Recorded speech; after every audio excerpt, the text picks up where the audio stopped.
Sobre el conocimiento. La ciencia y la sociedad. Pablo Kramer. Doctor en Ciencia, Tecnología y Sociedad. CNAM STS, París. Profesor titular de Sociología de la Ciencia en las Universidades Nacionales de Quilmes y de Mar del Plata. Investigador del CONICET. La idea de construcción social del conocimiento es bastante antigua en las ciencias sociales, casi 50 años. Del famoso libro de Berger y Luckmann 1. O 75. Si consideramos a Karl Mannheim 2. Ambos planteaban esta tesis para el conocimiento acerca de la sociedad, pero duda. Van sobre el conocimiento acerca del mundo físico y natural. Sin embargo, desde comienzos de los años 70, algunos autores, en particular británicos, comenzaron a plantear la tesis de que todo conocimiento es una construcción social, incluido, sobre todo, el conocimiento de las llamadas ciencias duras. Ello dio origen a la llamada sociología del conocimiento científico, contrapuesta a la sociología de la ciencia, que se dedicaba hasta entonces a analizar las instituciones y las normas que regulan la investigación, pero dejaban de lado el conocimiento mismo y las prácticas científicas. Las ideas según las cuales el conocimiento puede ser entendido como una construcción social vinieron a cuestionar la concepción según la cual se trataba de un reflejo/diagonal representación próxima del mundo natural que resulta de vela. Gracias a condiciones particulares, algunos historiadores de la ciencia lo explicaron asignando, a algunos científicos, cualidades extraordinarias, a la acumulación de trabajo, al recurso de métodos rigurosos, etc. La noción de descubrimiento, ampliamente adoptada, se refiere justamente a lo que se descubre, es decir, que ya existía, pero permanecía oculto para el común de los mortales. Nótese que el mismo juego de palabras funciona en inglés y en francés, discover. Descubrir. Sin meternos en una teoría del conocimiento, vale la pena sin embargo que nos interroguemos acerca de las relaciones entre 1. Berger, P. y Luckmann, T. The Social Construction of Reality, A. Treatise in the Sociology of Knowledge, en Y. Anchor Books, 1966. 2. Mannheim, K. Ideology and Utopia, An Introduction to the Sociology of Knowledge. New York, Harcourt, Brassey World, 1936. El mundo, físico, natural, social, y los modos de conocer. El filósofo Ian Hacking señaló que las operaciones básicas que se pueden hacer con ese mundo, al que, al menos por comodidad, podemos concebir como externo y como real, son representarlo e intervenir sobre el 3. Cuando lo representamos usamos, necesariamente, una serie de conceptos. Estos conceptos deben cumplir diversos requisitos, pero digamos que el primero de todos es que deben ser comunicables, transmisibles a los demás, para que la práctica de la ciencia no se convierta en una actividad autista. Así, cuando elaboramos un concepto cualquiera, por ejemplo, el de célula, el de átomo, así como el de clase social, lo que hacemos es intentar hacerle entender a otro qué tipo de mundo estamos observando y cómo intentamos comprenderlo. Pasamos ahora a la segunda operación, intervenir sobre ese mundo. Naturalmente, lo primero que debemos creer es que ese mundo existe. Luego, para intervenir sobre él, ¿sobre qué nos basamos? Naturalmente, en nuestras representaciones sobre ese mundo. Por ejemplo, para intentar secuenciar el ADN de un organismo, por ejemplo, una bacteria, antes tengo que suponer, creer, que ese organismo existe. Sin embargo, la cosa no es tan fácil, y enseguida comienzan las dificultades. La noción de organismo está lejos de ser natural. Antes tuvimos que hacer un procedimiento que identifique a un organismo como unidad y no como formando parte del paquete de materiales que conforman lo que podríamos llamar nuestro objeto de observación. Entonces, una vez que aceptamos que puedo identificar a esa unidad, todavía falta que le atribuya las características que tendrá una bacteria, y que serán diferentes de otros organismos o microscópicos. La complicación sigue, tengo que creer que la bacteria tiene una estructura compuesta de ácidos nucleicos que podemos identificar y representar. En este caso, siguiendo a 3. Hacking y Representing and Intervening Introductory Topics in The Philosophy of Natural Science. Cambridge University Press, 1983. Watson, Crick y a sus antecesores, esa estructura se podría representar con letras, ACTG, palabras, oraciones, textos. Ahora bien, cuando vamos a intervenir, por ejemplo, haciendo pasar una corriente eléctrica para poder leer el código genético de la bacteria, sin que eso implique torturar a la pobre bacteria, en base a que intervenimos.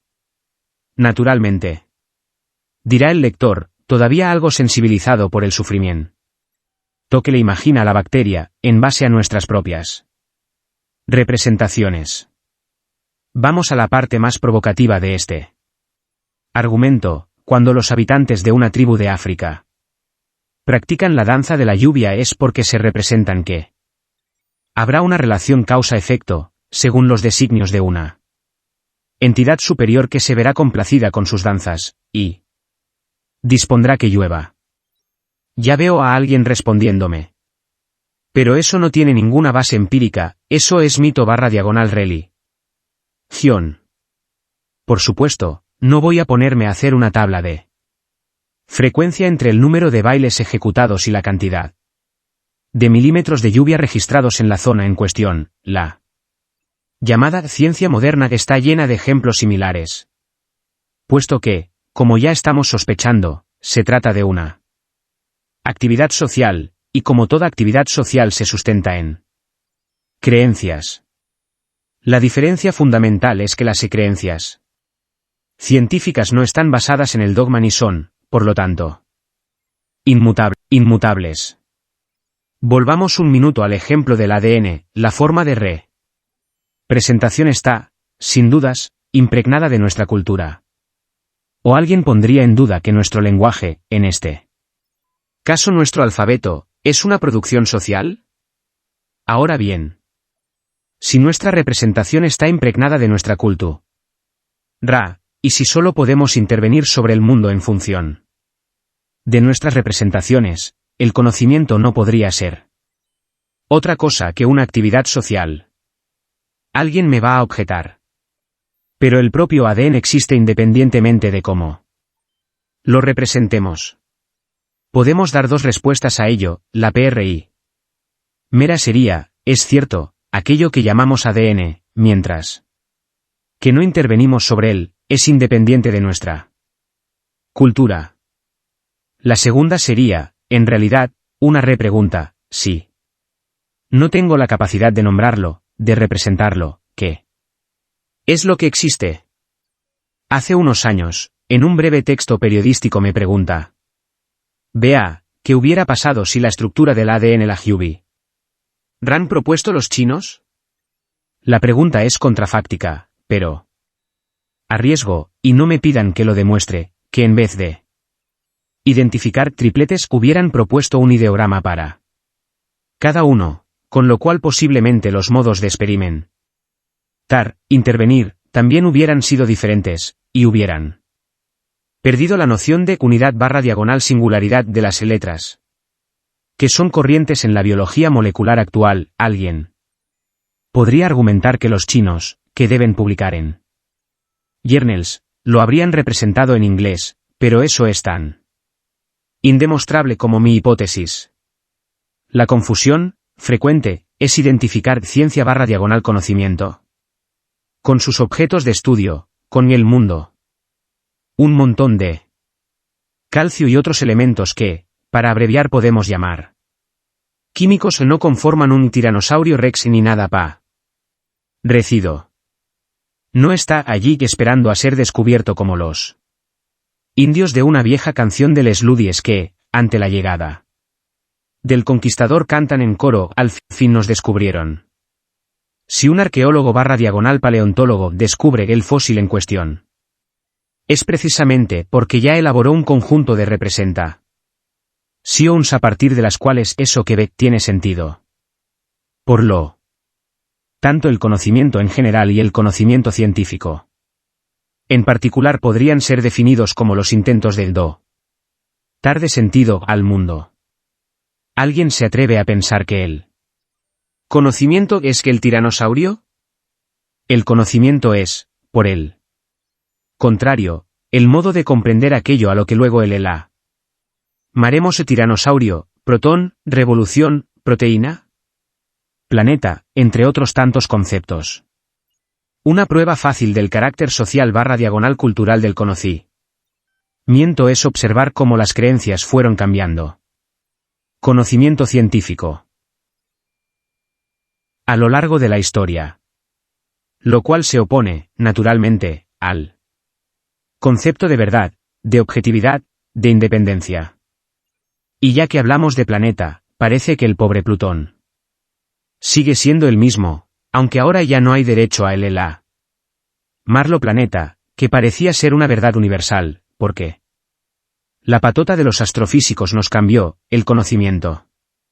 Pero nada de esto es nuevo. Hace casi 40 años el doctor Rolando García, que ya había sido decano de la CENI, vicepresidente del CONICET, ya señalaba que hay coincidencia en rechazar el punto de vista estrictamente empirista sobre la existencia de hechos autónomos y objetivos. La concepción según la cual lo que hace el científico es comparar una teoría con hechos autónomos que están dados como tales es considerada como una descripción demasiado simplista de la práctica científica. Para él, dado el mismo mundo, podría haber sido pensado, percibido, de manera diferente, podríamos hablar de él de manera distinta a como lo hace la ciencia actual. Y concluye en que los hechos no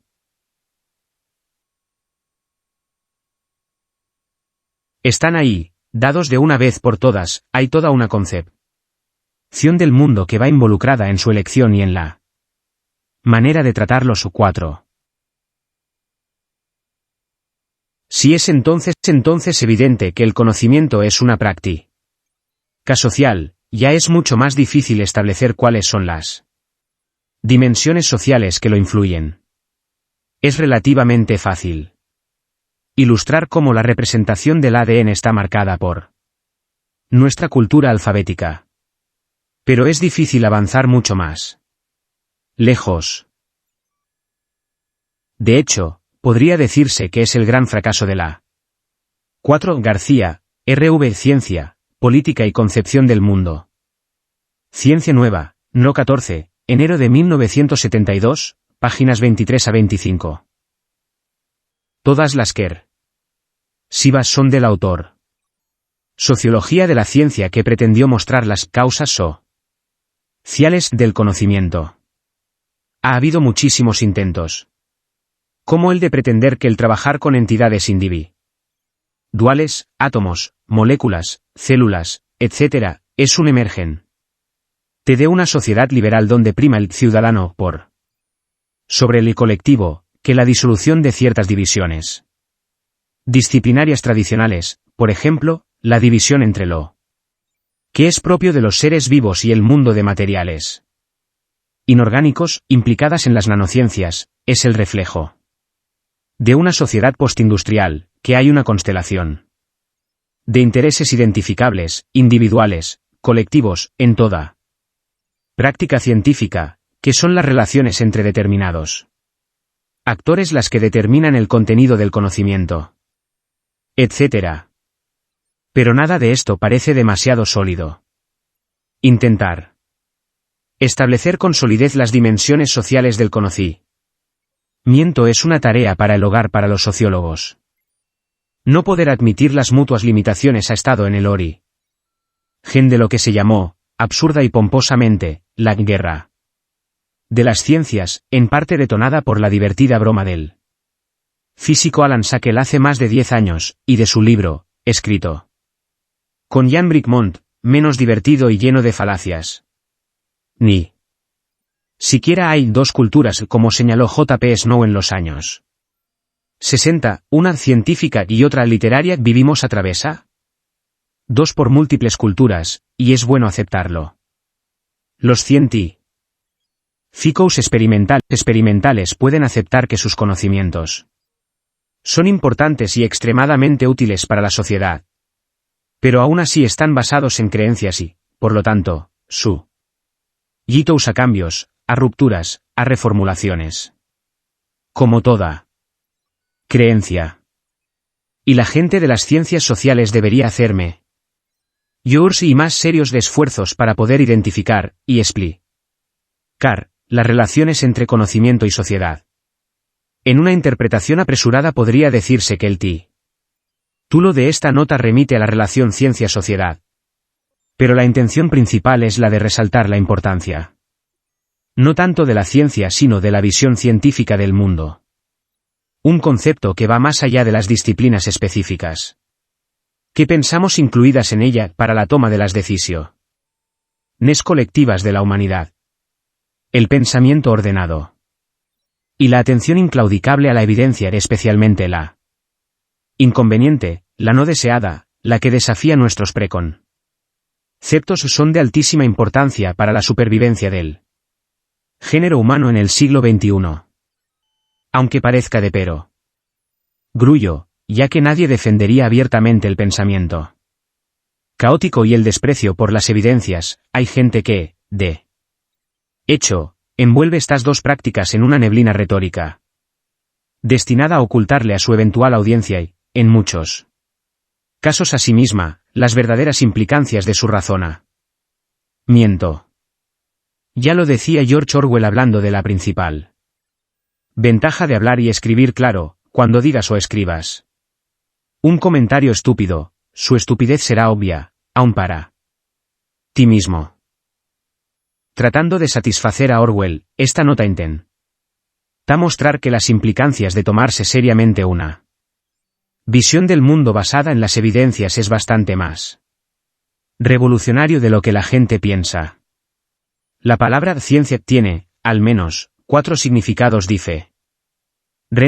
La empresa intelectual orientada a un entendimiento racional del mundo natural y social, el corpus de conocimiento sustantivo corrientemente aceptado, la comunidad de científicos y su estructura social y económica y, finalmente, la tecnociencia. Sin embargo, ciencia, principalmente, expresa una visión del mundo que le da primacía a la razón, a la observación y a una metodología orientada a adquirir conocimiento preciso del mundo natural y social. Esta metodología está caracterizada, por sobre todas las cosas, por el espíritu crítico o el testeo continuo de aserciones a través de observaciones y /diagonal o experimentos del test, cuanto más exigente mejor, y la revisión o el descarte de aquellas teorías que no superan el test. Un corolario del espíritu crítico es la falibilidad o el entendimiento de que todo nuestro conocimiento empírico es tentativo, incompleto y sujeto a revisión en la medida que aparezcan nuevas evidencias o argumentos convincentes. De todas maneras, por supuesto, raramente se descartan completamente los aspectos del conocimiento científico mejor establecidos. Es importante notar que las teorías bien establecidas en las ciencias maduras están ensambladas por una potente red de evidencias entrecruzadas provenientes de una variedad de fuentes, nunca dependientes de un solo experimento crucial. Es más, el progreso de la ciencia tiende a conectar estas teorías en un esquema unificado, por lo que, por ejemplo, la biología tiene que ser compatible con la química y esta con la física.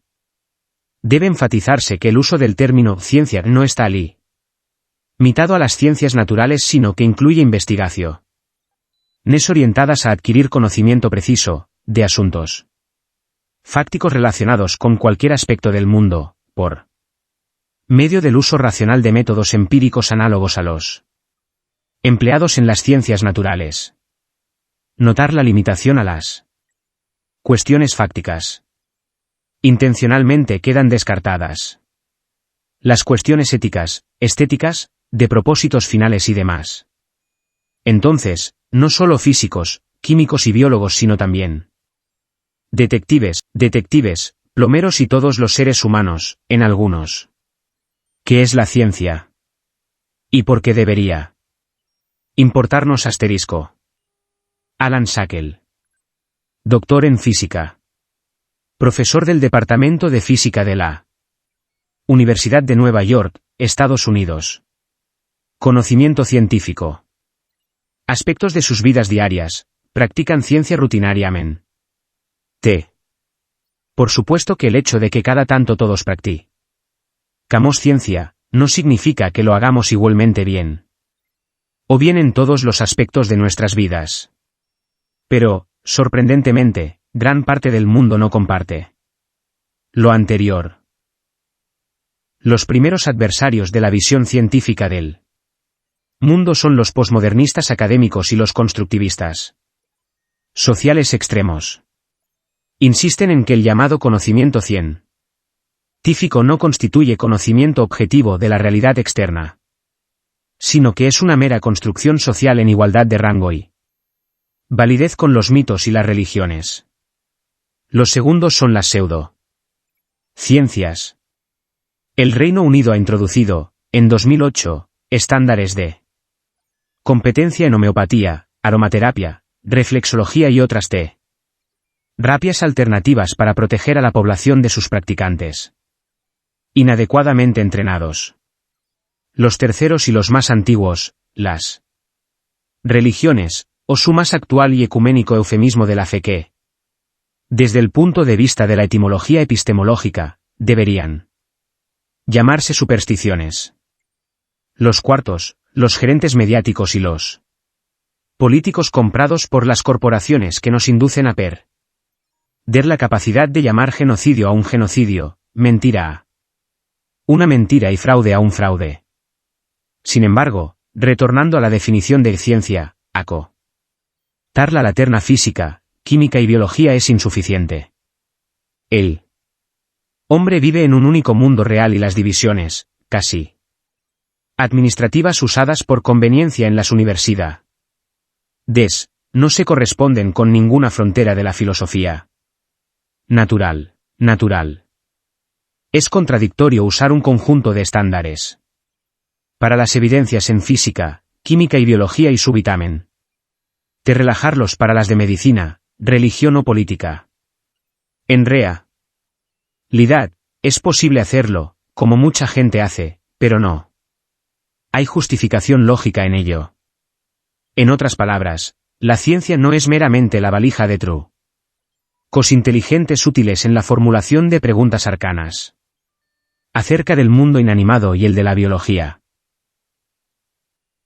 Es más, las ciencias naturales no son más ni menos que una aplicación particular, por cierto muy exitosa, de una visión racional del mundo mucho más general que está centrada en el hecho de que los supuestos empíricos deben ser sustentados por evidencias empíricas. Afortunadamente, las lecciones aprendidas de la filosofía de las ciencias naturales, en los últimos 400 años deben tener un valor real en otros campos de la vida humana, si son adecuadamente interpretadas.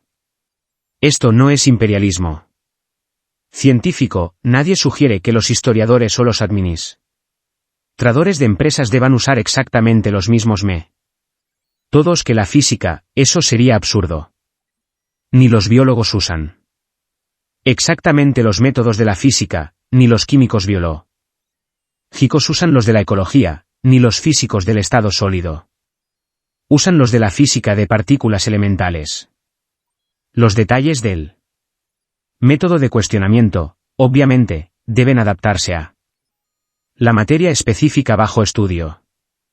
No obstante, lo que Nece inalterable en todas las áreas de la vida es la filosofía subyacente, contextualizar nuestras teorías todo lo fuertemente posible dentro de la evidencia empírica y modificar o rechazar las teorías que fallan en compatibilizarse con esas evidencias.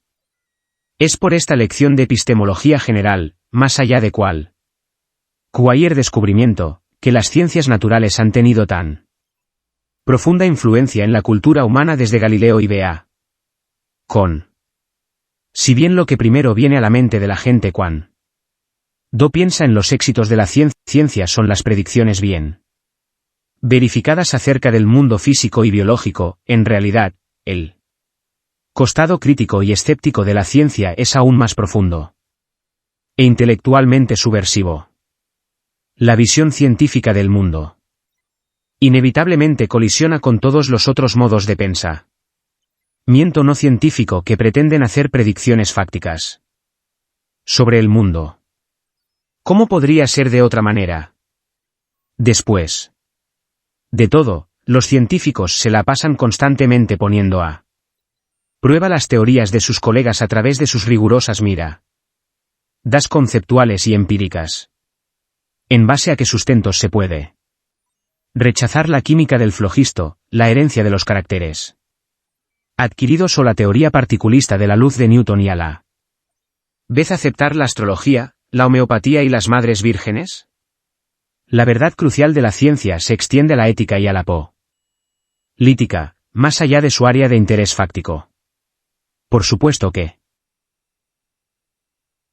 no se puede derivar un debería de un es, pero históricamente, empezando en los siglos XVII y XVIII en Europa y luego extendiéndose a todo el mundo, el escepticismo científico ha jugado el rol del intelectual ácido que, lentamente, disuelve las creencias irracionales que legitimaban el orden social y a sus supuestas autoridades, sean ellas el clero, la monarquía, la aristocracia o las autodenominadas razas o clases superiores.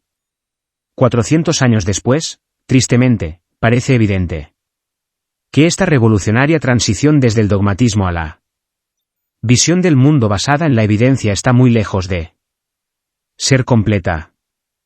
Este artículo es un extracto de la conferencia What is Science? And Why Should We Care? Que dictara Alan Sackel para la TIR Annual Sense About Science Lecture el 27 de febrero de 2008. En el University College London. Traducción y adaptación.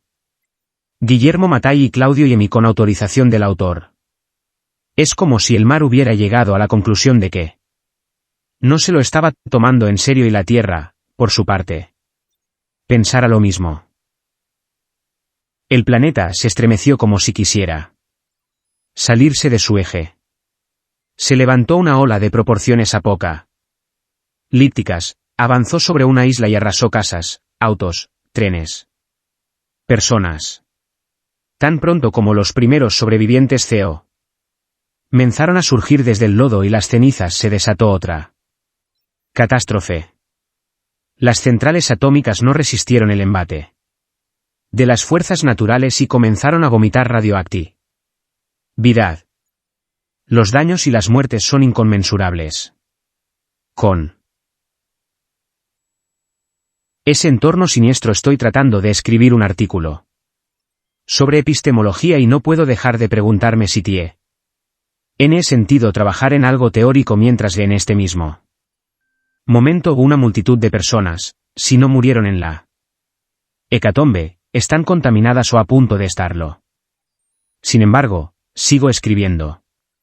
Pues considero que lo ocurrido, mejor dicho lo que continúa ocurriendo en Japón, no solo debe mover nuestra empatía con las víctimas, sino también nuestra reflexión sobre la dignidad con la que un pueblo puede llegar a asumir los desastres, ya sean naturales como el tsunami y el terremoto, ya sean inducidos por la irracionalidad humana como la catástrofe atómica.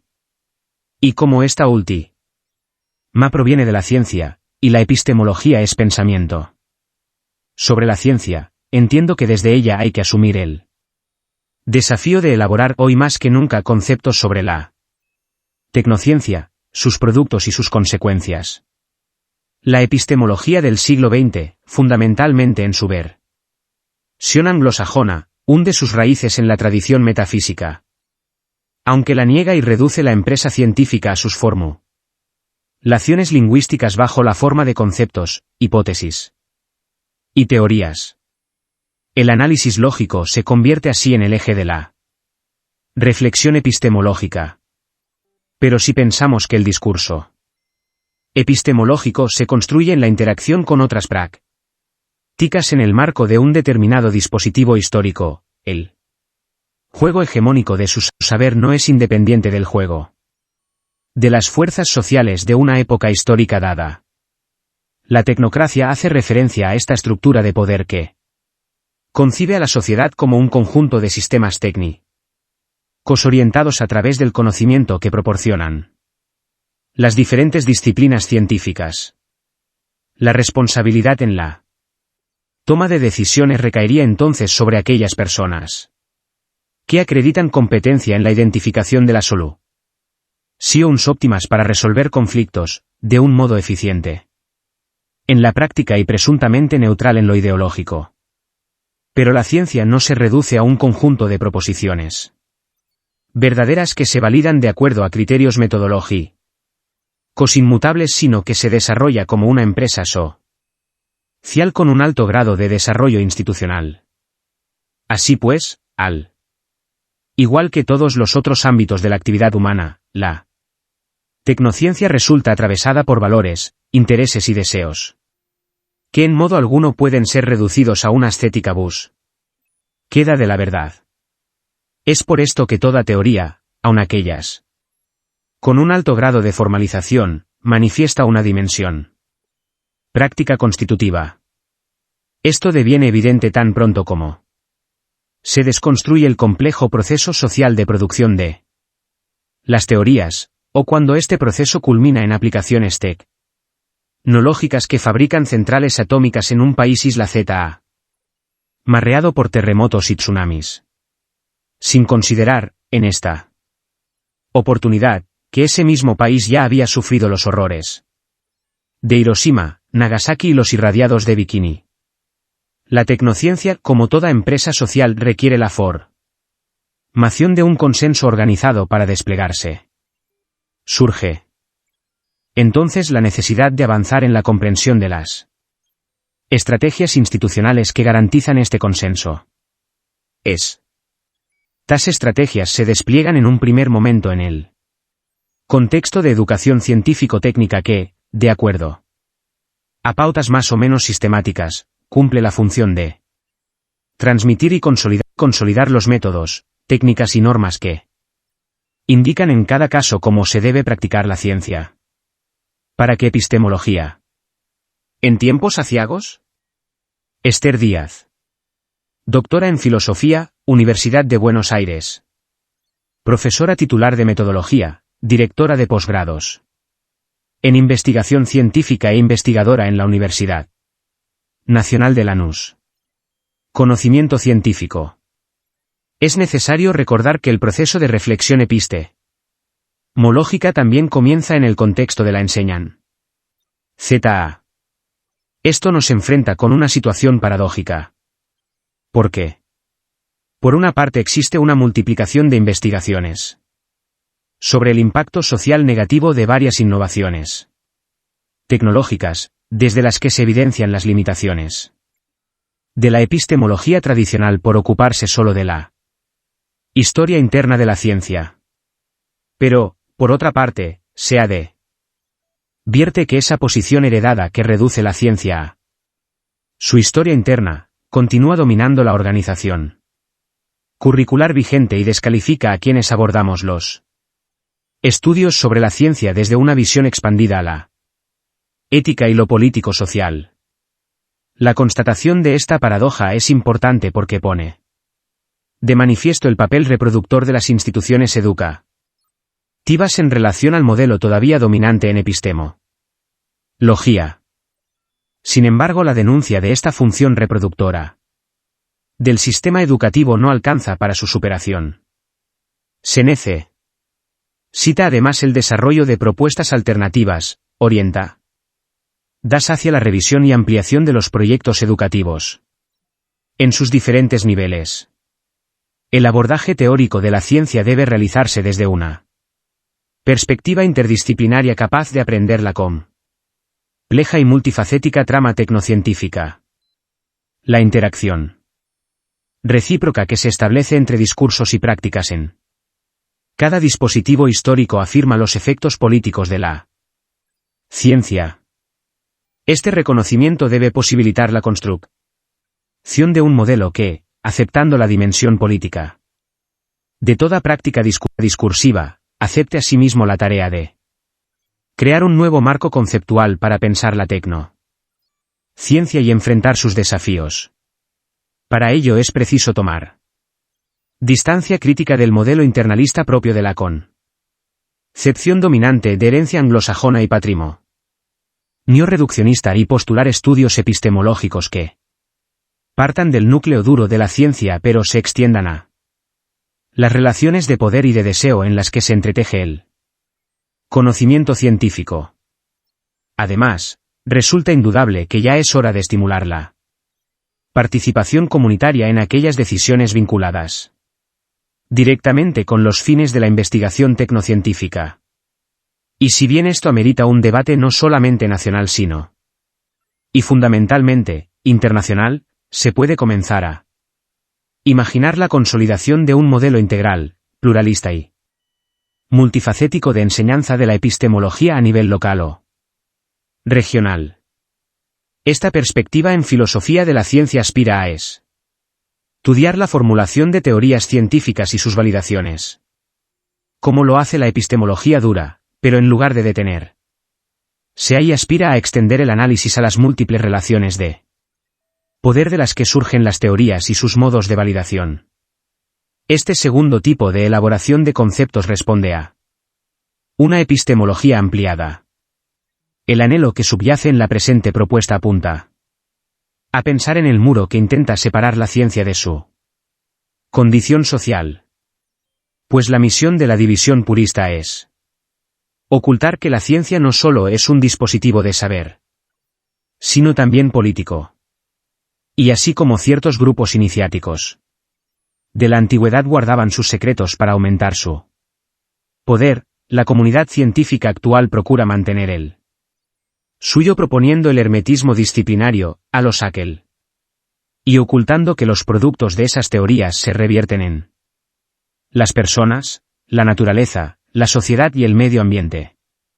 La actual tragedia de las centrales atómicas japonesas es dramática prueba de ello.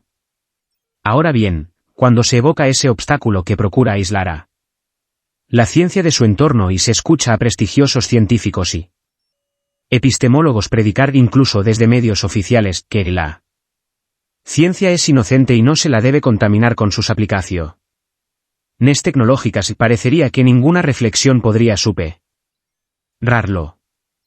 Sin embargo, aun en situaciones adversas o precisamente a causa de ellas considero que hay que seguir construyendo una epistemología militante, porque es justamente desde el pensar que se puede comenzar a cambiar la realidad.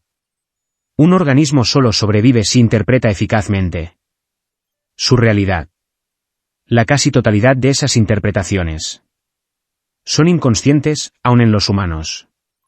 La conciencia tiene unos 50.000 años, y no ha jugado ningún papel en el origen de la vida, su evolución, su exuberante biodiversidad, ni en el desarrollo y fisiología del cerebro, que es el órgano con que hacemos ciencia. El Homo sapiens no es excepción. Pero por supuesto, una vez que desarrolló una conciencia, la sumó a los atributos con que interpretaba la realidad. En un primer momento, tendió a suponer que las propiedades de las cosas se deben a que tienen un ánima. Fue el momento de la manera animista de interpretar la realidad. Luego se pudo hacer una transición hacia los politeísmos, en que cada territorio de la realidad está a cargo de una deidad. Lo que Cada dios del politeísmo hace en su reino solo tiene que ser coherente con la fracción de realidad a su cargo.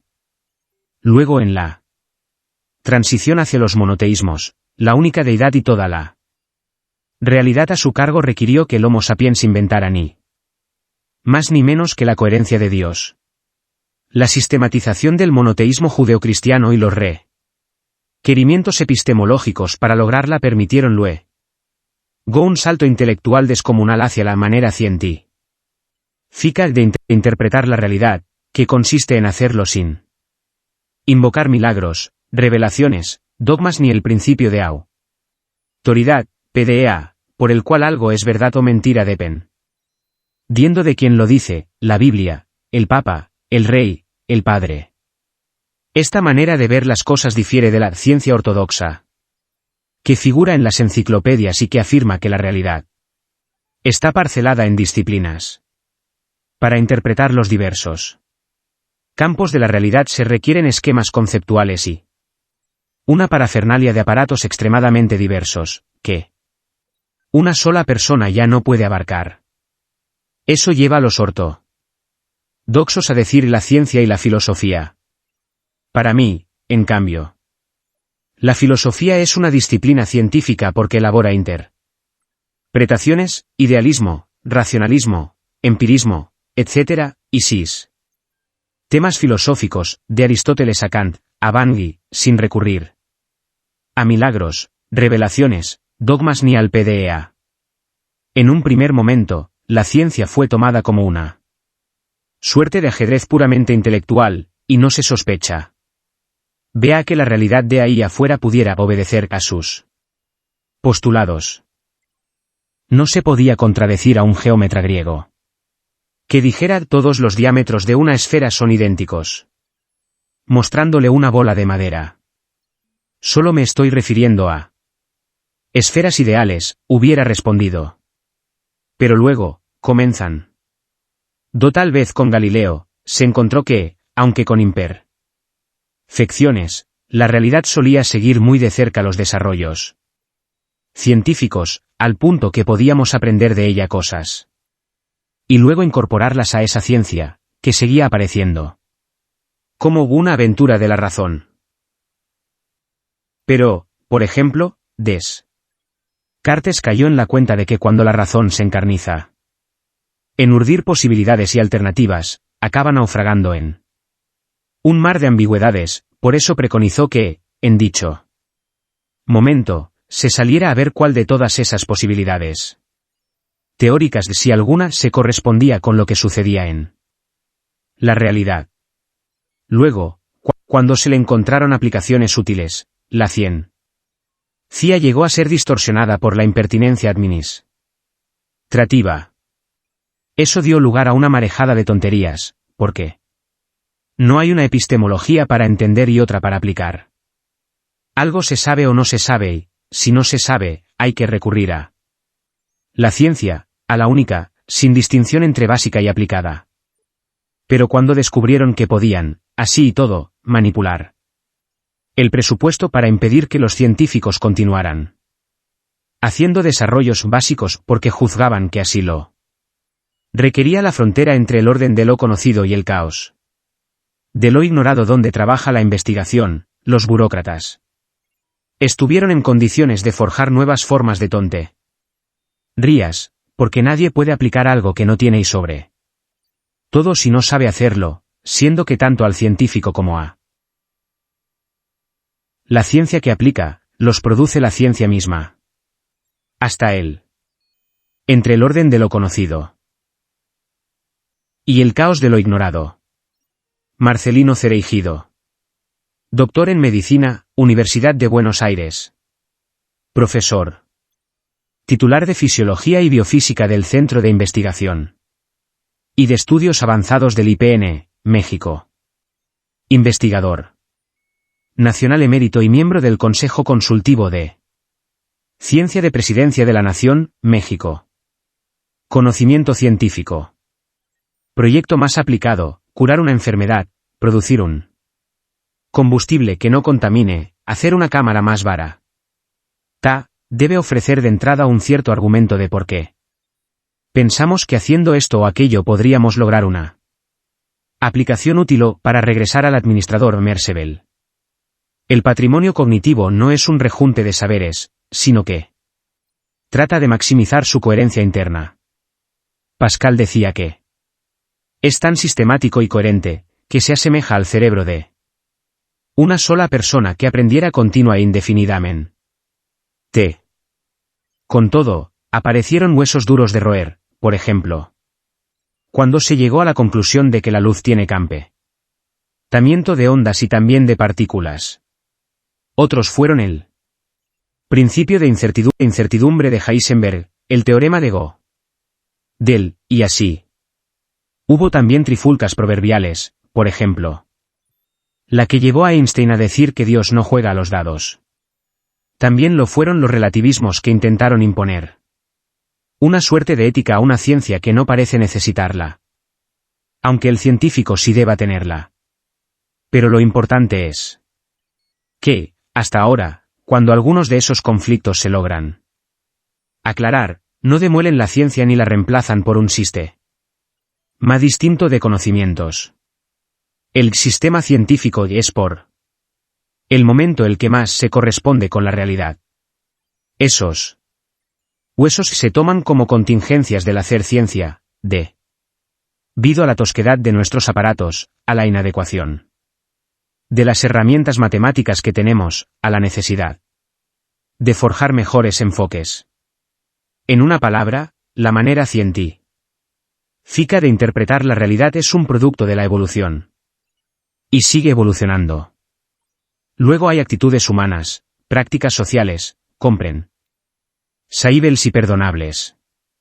Por ejemplo, la evolución seleccionó homínidos que tuvieran una flecha temporal cada vez más larga, que abarcara más futuro, porque facilitaba la concepción de mejores modelos mentales dinámicos, en función del tiempo, que permitieran tener en cuenta más variables y observables. Pronto se seleccionaron homínidos con flechas tan largas que llegaron a percatarse de que hay un futuro en que habrían de morir. Como el ser humano hizo del CEO. No use su herramienta para sobrevivir, el saber lo reconforta. Y la ignorancia lo aterra. Como nadie regresó de la muerte para explicar qué habrá de suceder una vez que muramos, la muerte se erigió en la máxima fuente de angustias. Pero aquí entró al rescate otro atributo que es también producto de la evolución, la capacidad de ser creyentes. Si se estaba jugando al conocer, otorga una clarísima ventaja. Poder incorporar no solamente lo que uno descubre o aprende, sino todo el patrimonio cognitivo que fueron atesoran otros y que ahora nos regalan a través de la crianza y la educación. Se forjaron entonces modelos místicos, basados en que si uno ha tenido una vida virtuosa, si ha observado los mandatos religiosos de su credo, irá a un paraíso. Las religiones apaciguaron al creyente. Después de milenios de seleccionar creyentes que se manejan con modelos religiosos, un 99% de la humanidad, no es fácil arrebatarle al humano esta muleta espiritual. Incluso he visto ateos acérrimos que, en camino al quirófano donde le habrán de destapar una ronaria que amenaza matarlo, recaen en el misticismo más delirante, al igual que boxeadores que se persignan al inicio de cada round buscando protección. Para mí, la comunidad científica integra científicos e investigadores. Sería deseable que ambos fueran la misma persona. Pero no es así. Tengo colegas que jamás aceptarían milagros, ni revelaciones ni dogmas para interpretar un fenómeno. Pero no pueden ganarse la vida profesionalmente, porque carecen de suficiente originalidad.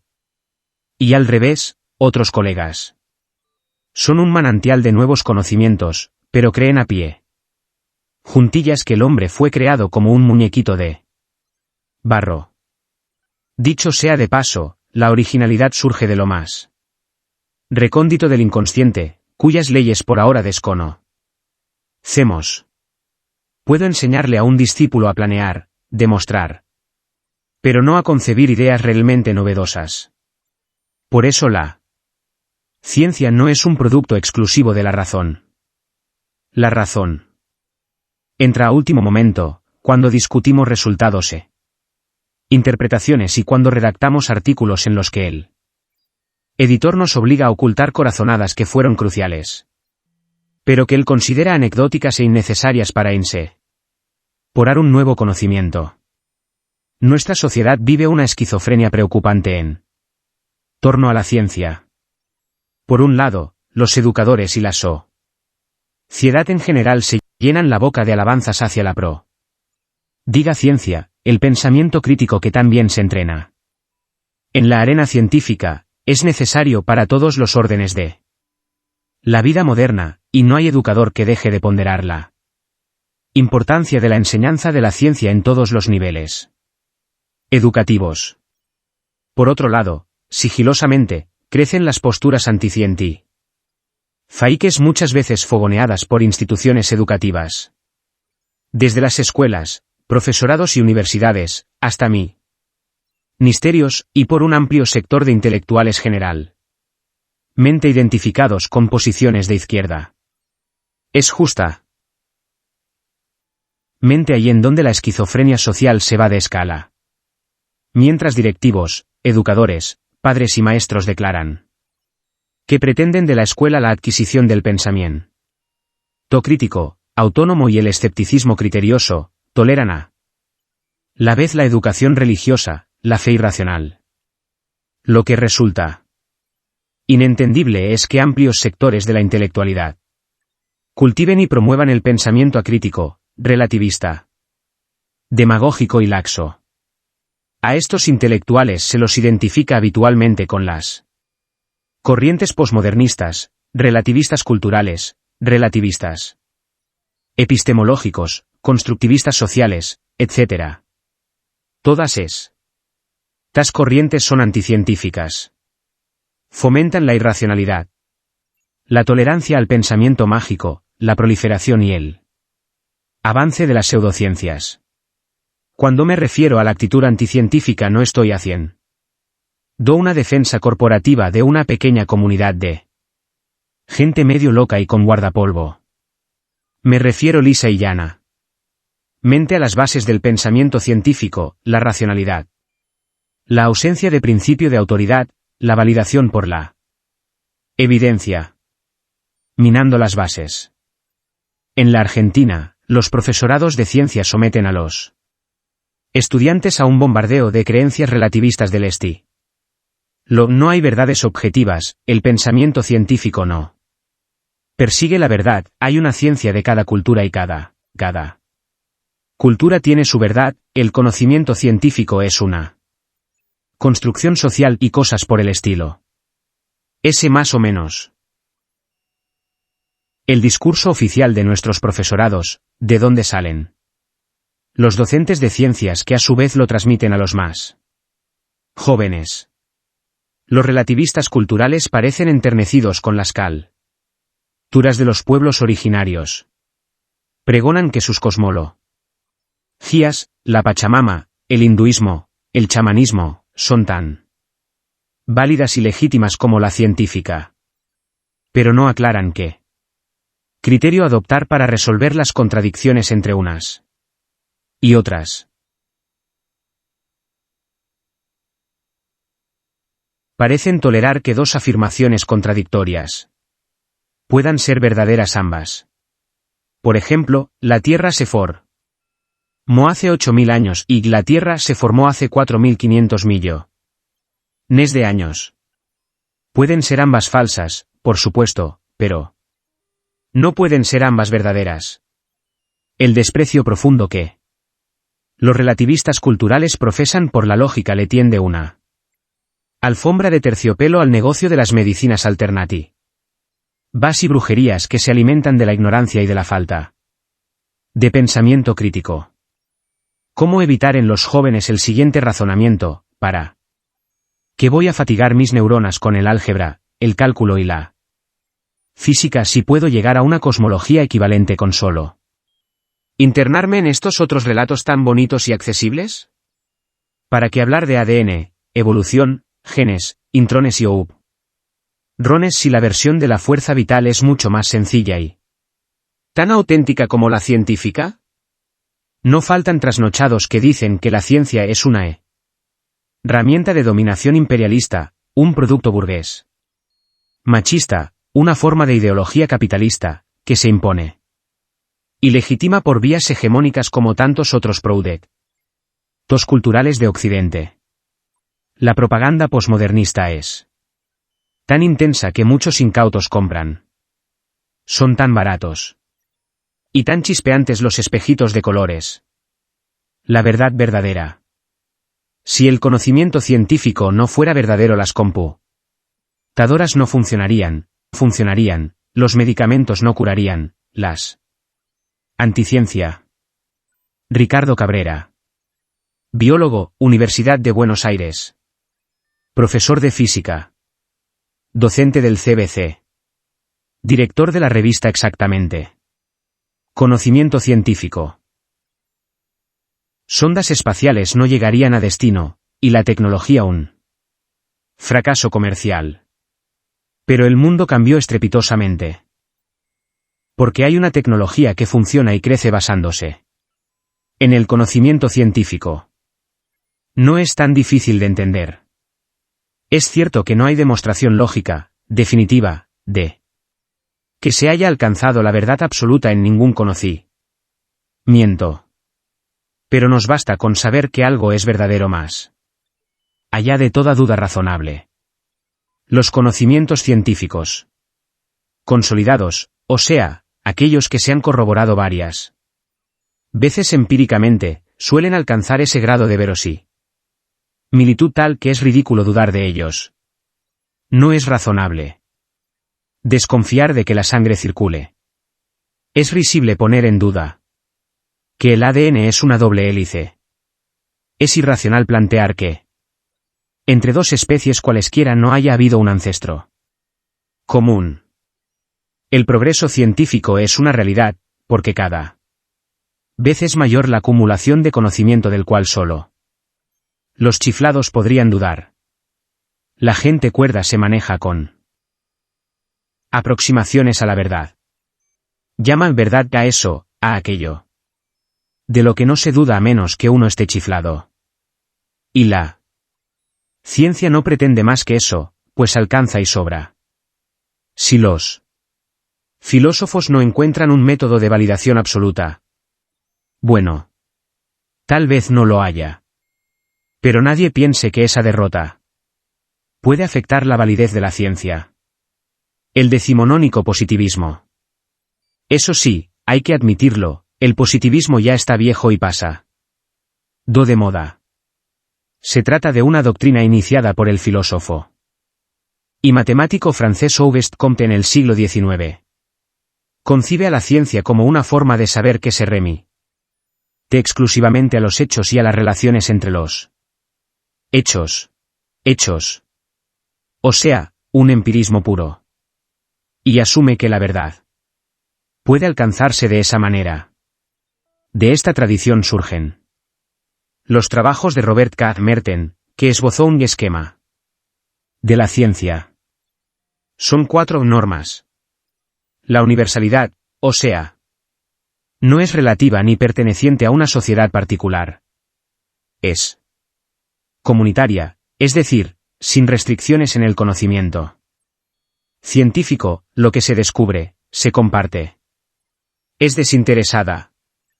O sea, el conocimiento no está sujeto al poder ni político ni económico. Por último, sostiene un escepticismo organiza. Una rigurosa observancia de la duda metódica, el libre examen y la comprobación. El positivismo tuvo muchos más aportes, correcciones y modificaciones. Luego fue muy criticado y aparecieron nuevas corrientes filosóficas.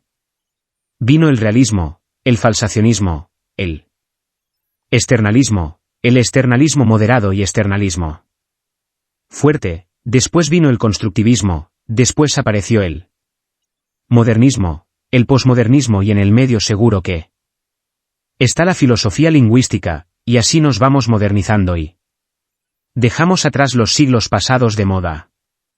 Pero hoy, cuando uno entra en un laboratorio cualquiera, Ray encuentra un científico. ¿Qué es lo que encuentra?